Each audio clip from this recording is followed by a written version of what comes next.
राजस्थान की राजनीति में जादूगर कहे जाने वाले अशोक गहलोत कांग्रेस के एक प्रभावशाली नेता हैं। गहलोत के चाहने वाले उन्हें कार्यकर्ताओं के नेता और नेताओं में एक कार्यकर्ता मानते हैं। आज भी पार्टी में गहलोत की सादगी और विनम्रता की मिसाल दी जाती है। इसके अलावा गहलोत के नाम एक और उपलब्धि है, उन्हें पार्टी संगठन का व्यक्ति कहा जाता है। और बहुत कम लोग जानते हैं अशोक गहलोत की राजनीति में एंट्री कैसे हुई। चलिए इस पॉलिटिकल किस्से की बात करते हैं। मैं हूं आपके साथ श्वेता चौहान और आप देख रहे हैं पॉलिटिकल पंचायत। वैसे तो आधिकारिक तौर पर गहलोत की पॉलिटिक्स में एंट्री साल 1980 से मानी जाती है, लेकिन सार्वजनिक रूप से उनकी पहचान बननी 1970 के समय से शुरू हुई, जब गहलोत जोधपुर के अस्पतालों में भर्ती मरीजों से मिलने जाया करते थे। मरीजों से मिलने के बाद वो उनके गांव परिजनों को कुशलता की चिट्ठियां लिखा करते थे। इसके बाद अशोक गहलोत तरुण शांति सेना से जुड़े और शराब की दुकानों के विरोध आंदोलन में सक्रिय रूप से देखे गए। तब भी कांग्रेस में उन्हें इतनी पहचान नहीं मिली जितनी उन्हें 1971 के पूर्वी बंगाल के शरणार्थी शिविरों में काम करते हुए मिली।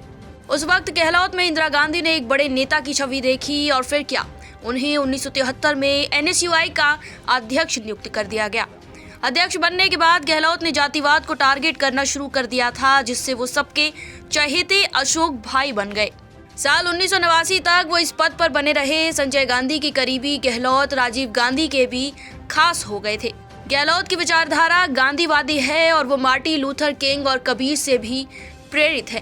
कहते हैं कि जब वो पहली बार CM बने थे तो उन्होंने राज्य सचिवालय में गांधी की बड़ी प्रतिमा लगवाई थी। इसके अलावा गहलोत के दफ्तर में मार्टिन लूथर किंग और कबीर की तस्वीरें भी देखी जा सकती हैं। अब बात करते हैं उस समय की जहां से गहलोत के पॉलिटिकल करियर की असली शुरुआत मानी जाती है, यानी 1980। क्योंकि 1977 में गहलोत ने सरदारपुरा विधानसभा क्षेत्र से जो चुनाव लड़ा उसमें वो हार गए थे और 7वीं लोकसभा के लिए साल 1980 में पहली बार जोधपुर संसदीय क्षेत्र से सांसद बने। उसके बाद जोधपुर संसदीय क्षेत्र से ही उन्होंने 8वीं लोकसभा, 10वीं लोकसभा, 11वीं लोकसभा और 12वीं लोकसभा का चुनाव भी जीता। इस समय गहलोत की नजदीकी राजीव गांधी के साथ देखी गई गहलोत राजीव गांधी के मंत्रिमंडल में शामिल थे। 1985 के राजस्थान विधानसभा चुनावों में कांग्रेस को 200 में से 113 सीटों पर जीत हासिल हुई।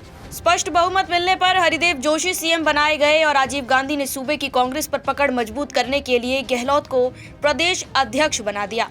राजीव गांधी ने यह कदम कांग्रेस में नौजवान नेता की भागीदारी के मद्देनजर लिया था, क्योंकि राजीव इंदिरा गांधी की तरह सिंडिकेट यानी उम्र दराज कांग्रेसी नेताओं से किनारा करते नजर आ रहे थे। जिस समय गहलोत अध्यक्ष बनाए गए उस समय राजेश पायलट और बलराम जाखड़ जैसे नेता भी उनके साथ हो लिए। राजीव गांधी की नौजवान नेताओं की पार्टी में भागीदारी वाली स्ट्रेटजी अच्छी काम कर रही थी। फिर जनवरी 1988 अलवर के सरिस्का में केंद्र की मीटिंग रखी गई। ये वो समय था जब रूप कंवर सतीकांड और उस साल अकाल पड़ने के चलते हरिदेव जोशी की सरकार आलोचना का सामना कर रही थी।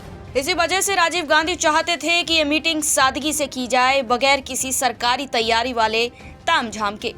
राजीव गांधी खुद अपनी प्राइवेट गाड़ी से सरिस्का पहुंचे। फिर सरिस्का से थोड़े पहले राजीव को एक ट्रैफिक हवलदार ने इशारा किया और वो भी एक मैदान की तरफ। वहां सरकारी गाड़ियों का जमावड़ा था। जोशी ने राजीव गांधी को खुश करने के चक्कर में ये सब तामझाम किए थे, जिस पर जोशी को राजीव गांधी से खूब डांट भी पड़ी।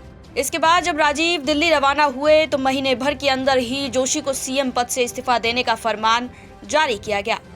इसके बारे में ये कहा जाता है कि वो गहलोत ही थे जिसने ट्रैफिक हवलदार को इशारा करने के लिए कहा था। वैसे तो जोशी के खिलाफ पहले से एक गुट साजिश कर रहा था, पर यह घटना उनके इस्तीफे पर भारी पड़ गई।